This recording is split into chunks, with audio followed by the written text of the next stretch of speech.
Welcome back. Right now, it's time for our monthly tech tips with Nexus IT. Earl Foote and Tara Anderson are joining us today to talk about an important topic which revolves around working from home. This is not a trend anymore. It's a way of life for many people, and something that needs to be considered very hard is how you are going to handle security within your work from home environment. Here to talk more about that is, as I mentioned, Earl and Tara. We're so grateful they're both here today. Earl, let's start with you. What are some initial steps that we need to do to secure our work from home environment?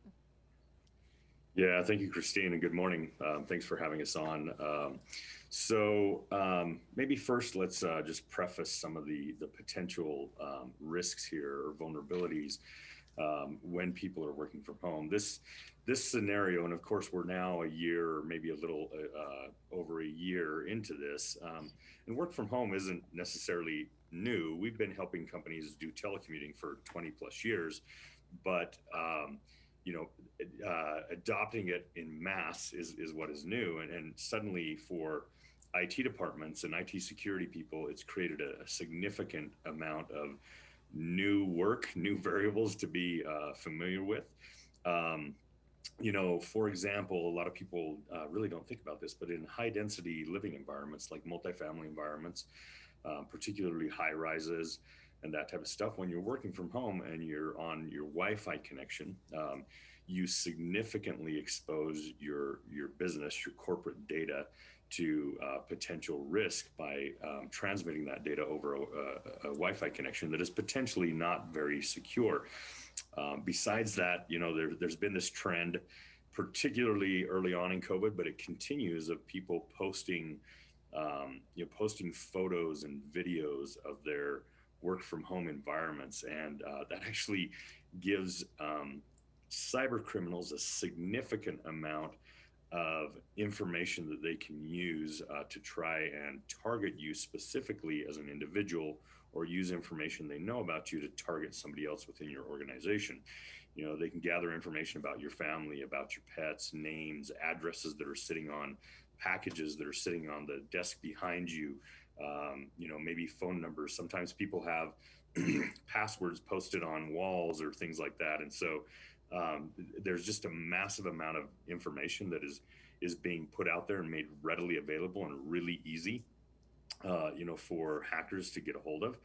And it is causing significant, not only concern, but actual security incidents for a lot of businesses. And those aren't the only things, like all of the bring your own device. So, people using their home laptop, like the family laptop at home, in order to connect to corporate data and, do their day-to-day work. Probably the same laptop that the kids are using to game in the evenings. And kids are notoriously good at going to, fishy little websites that download malware and spyware, and it allows for cyber criminals to be able to get an inside look at what's happening on that device, and again, compromise corporate data. There's a lot of other variables here, Christine. We could probably spend a half hour just going over those, but why don't I'll be quiet for a minute, and Tara can talk a little bit about some of the things we can do to protect ourselves.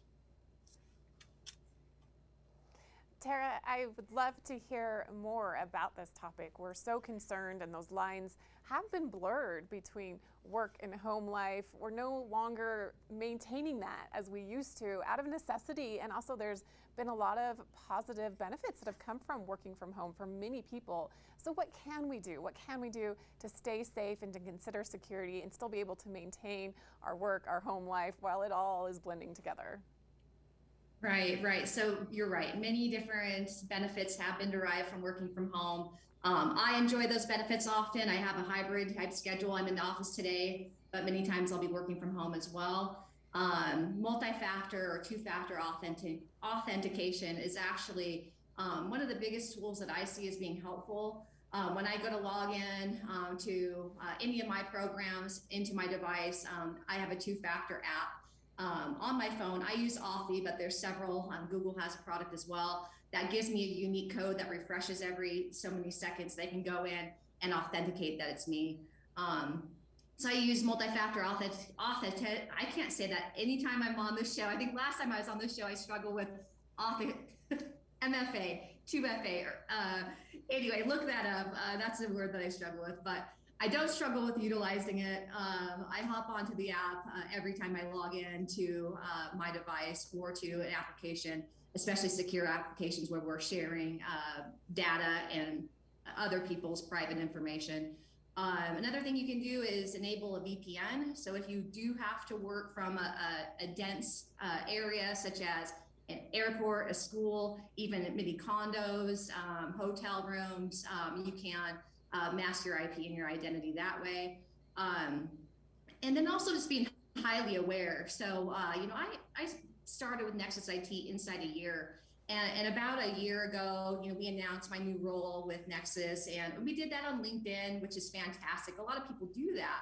But I noticed shortly afterwards, I would get an influx of email on my personal Gmail, which is what I have listed on my LinkedIn account, from Earl, my boss, which wasn't really from him, but wanted me to check out my new comp plan, which is actually malicious. And so they're trying to entice me to click on a link, knowing that I'm new into my role. I'm going to accept anything from my boss. There's a lot of trust there. So I did receive quite a few emails to my personal Gmail that I had to be aware of. They attempted through my Nexus IT email, which we have protocol in place to shut those down.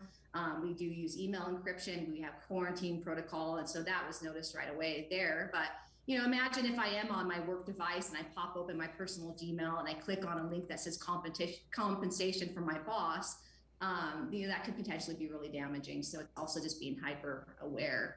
Now it is good to know that although the name on it said Earl Foote, the domain, the email was not his email that I know it to be. So that would be the first red flag, is to check the actual email and the domain and see if that is in alignment with your records and what you have for that individual. Earl, there's so many things to consider. Is this something that Nexus IT can help individuals and businesses out with as we go forward? Can we reach out to you, and can you help us? Yes, 100%. This is definitely an area of expertise for us. Again, for over 20 years, we've been helping companies implement safe, secure, and effective telecommuting models. And so, we know all of the variables.